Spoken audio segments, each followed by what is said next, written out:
A todos aqueles que estão assistindo esse vídeo, a graça e a paz de nosso Deus e Pai e de nosso Senhor Jesus Cristo esteja presente na sua vida, presente também na vida de sua família. Aqueles que assistem essa pregação pelo meu canal do YouTube, Mensagem Angelical, e também me acompanham em minhas redes sociais, Instagram, TikTok, Kawaii, Leônia Ru Fonseca, sejam todos bem-vindos e que Deus abençoe a vida de cada um de vocês.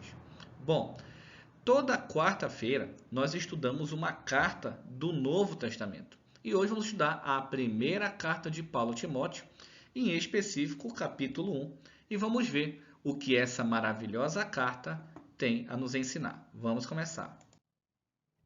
1 Timóteo capítulo 1, versículos 1 e 2 dizem assim: Paulo, apóstolo de Jesus Cristo, segundo o mandato de Deus, nosso Salvador, e do nosso Senhor Jesus Cristo, esperança nossa. Versículo 2. A Timóteo, meu verdadeiro filho na fé, graça, misericórdia e paz da parte de nosso Deus e Pai e da de Cristo Jesus, nosso Senhor. Então aqui nós vemos que existe sim uma hierarquia no céu, onde Deus ele é o máximo e Jesus sim, ele está debaixo da hierarquia do Pai. O próprio Jesus falou no Evangelho que o Pai é maior do que ele. Então perceba que Paulo também possui essa compreensão. Vamos continuar nosso slide 2 agora. Versículo 3 e 4 diz assim: Como te roguei, quando parti para a Macedônia, que ficasses em Éfeso, para advertires alguns que não ensine outra doutrina, nem deem a fábulas ou genealogias intermináveis, que mais produzem questões do que edificação de Deus, que consiste na fé. Assim o faço agora. O que significa isso? Nós devemos pregar a doutrina.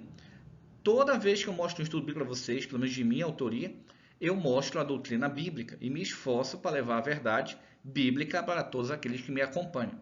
E aqui também Paulo está dizendo para não perder tempo explicando genealogia, vamos aprender a genealogia. Não estou dizendo que genealogia não é importante, mas existem pessoas sim que acabam criando brigas e confusões por causa de genealogia, por causa de histórias que muitas vezes a Bíblia não comenta e não fala. Vou dar um exemplo.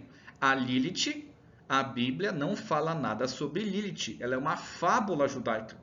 Até onde eu pesquisei, ela nunca existiu. Mas existem pessoas que levam esse exemplo a um assunto de que realmente existiu, muitas pessoas acreditam e acabam criando contendas.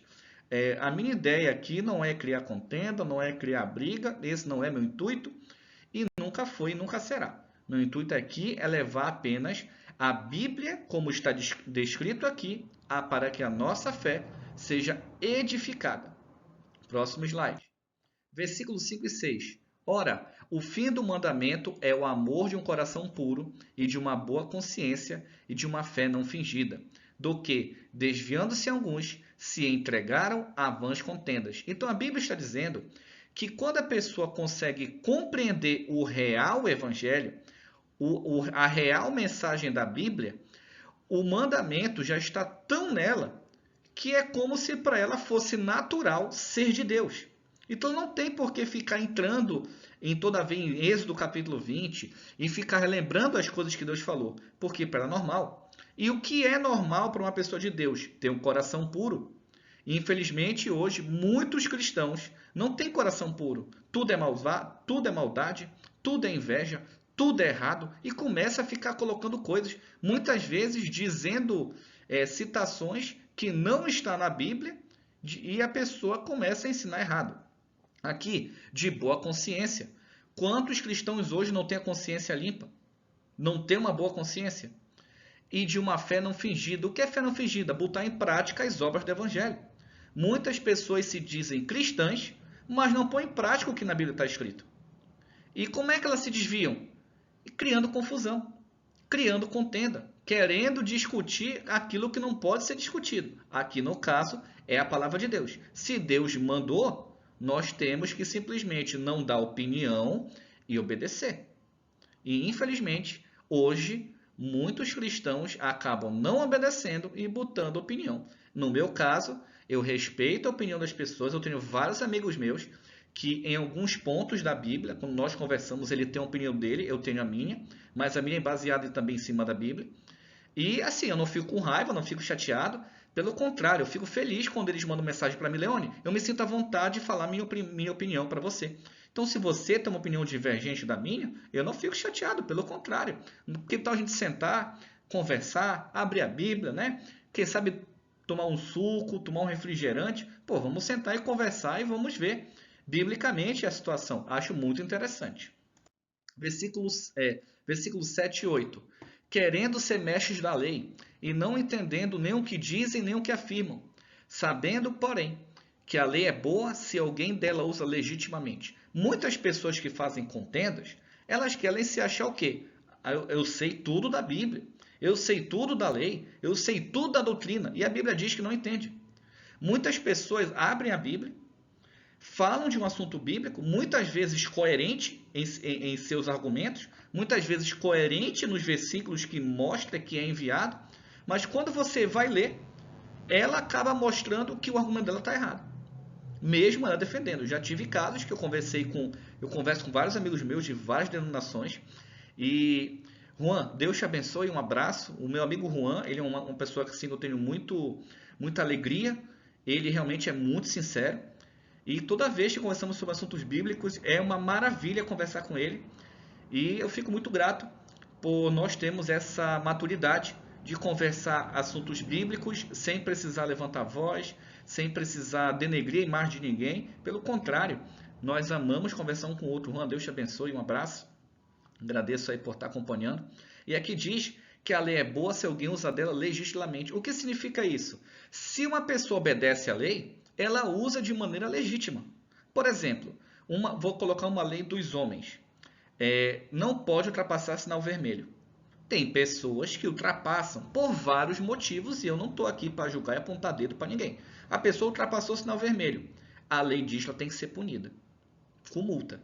Agora vou dar um exemplo espiritual, um exemplo da Bíblia. A Bíblia diz, não adulterarás. E tem pessoas que adulteram. Então, se a pessoa é casada, tem seu cônjuge, ela não adultera, o que isso significa, meus amados irmãos? Que para ela usa a lei de maneira correta. Ou seja, ela obedece e não será punida. Vamos continuar.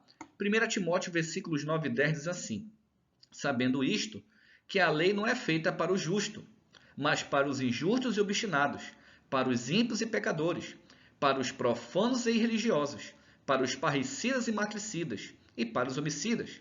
Versículo 10. Para os devassos, para os sodomitas, para os roubadores de homens, para os mentirosos, para os pérjuros e para os que for contrário a essa doutrina. Então, o que Paulo está dizendo? Quem usa a lei de maneira legítima, ela é boa. Ou seja, quando você obedece à lei, você obedece a Deus, ela não vai te punir. Ela não vai te imputar pecado. Quem está acompanhando comigo os nossos estudos, a carta de 1 João, capítulo 3, versículo 4, diz que o pecado é a transgressão da lei de Deus. Então, quando nós não cumprimos o mandamento da lei, nós estamos pecando contra Deus. É isso que está sendo colocado aqui. Em relação à salvação ou não, eu não sou juiz, eu sou testemunha. Então, a pessoa me pergunta, se eu fizer isso eu vou para o céu, se eu fizer isso eu não vou. Eu não sou juiz. O que eu posso dizer a você, meus amados irmãos, que se Deus mandou fazer, faça. Se Deus mandou não roubar, não roube. Se Deus falou não dê falso testemunho, não dê falso testemunho. Se Deus falou guarda o sábado, guarde o sábado. Eu prefiro obedecer. Aí a consciência é de cada um. Então aqui está dizendo o quê? Que a lei, para aqueles que obedecem, ela não vai julgar, ela não vai imputar pecado. Mas para aqueles que desobedecem, a lei, ela vai imputar o pecado, ela vai imputar o erro. E isso é perigoso. Por isso que João Batista coloca, arrependei-vos, porque é chegado o reino dos céus. Produz frutos dignos de arrependimento. Ou seja, as suas más ações, o seu antigo eu, tem que estar longe do evangelho. Você tem que ter novidade de vida. E como é que você tem novidade de vida? Aceitando Jesus como Salvador, sendo batizado e guardando todos os juízos, estatutos e mandamentos do nosso Deus. Próximos versículos, 11 e 12.